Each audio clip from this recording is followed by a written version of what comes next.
Tumi.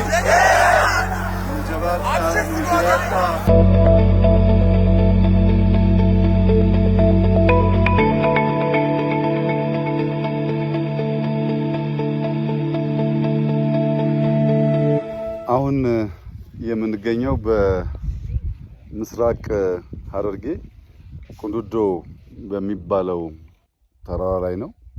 ይሄ ተራራ ከፍተኛ ታሪክ ጠገብ ቦታ ነው።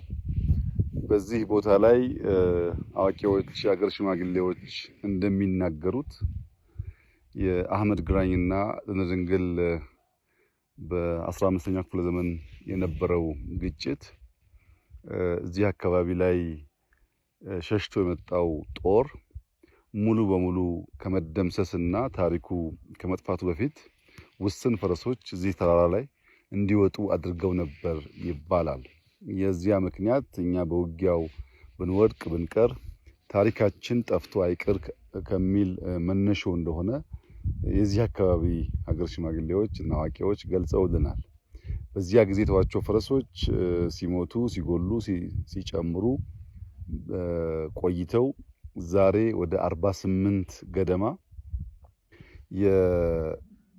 የቤተሰብ የለመዱ የቤት ፈረሶች ሳይሆኑ የዱር ፈረሶች እዚህ ቦታ ላይ ይገኛሉ።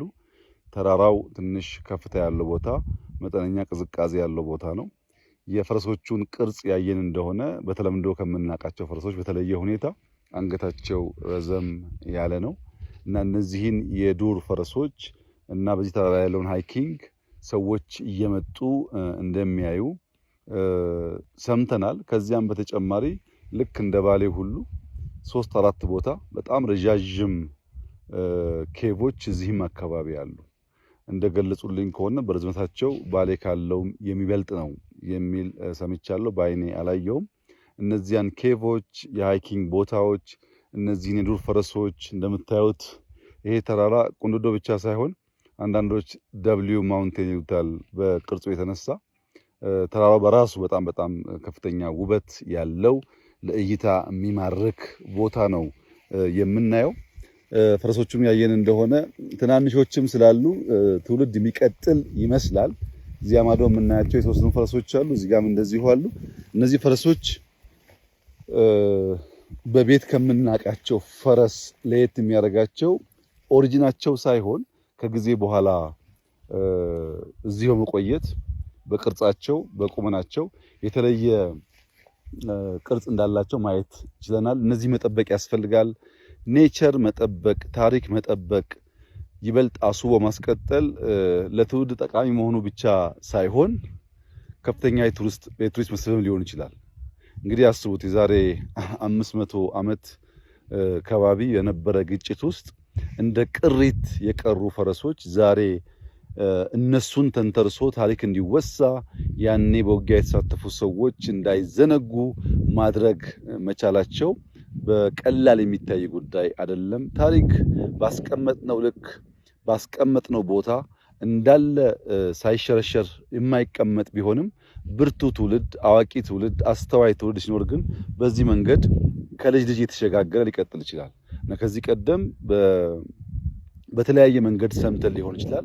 አሁን ግን በሚዲያ ሲቀር እኛ መተን ስናይ ብዙሃን የማየት ፍላጎታቸው ሲነሳሳ ከታሪክነት ባለፈ የሚጎበኝ ቦታ ሀብት የሚመጣበት ቦታም የመሆን ዕድሉ ሰፊ ነው። በቅርቡ ኬቮችን እናያቸዋለን። እነዛን ኬቮችና እነዚህን አካባቢ ሃይኪንጉን ጨምሮ ከፍተኛ የቱሪስት መስህብ እንደሚሆን ይጠበቃል። የምስራቅ ሐረርጌ ሰው በጣም ብርቱ ሰራተኛ፣ ስራ የሚወድ፣ ታሪክ የሚወድ፣ እምነቱን የሚያከብር፣ አካባቢን የሚጠብቅ ህዝብ ነው። እዚህ ብቻ ሳይሆን ከዚህም ወጥተው ወደ ሌላ አካባቢ ሲሰፍሩ ሐረርጌዎች በስራ ይታወቃሉ። በርትተው ሰርተው ኑሯቸውን ያሻሽላሉ።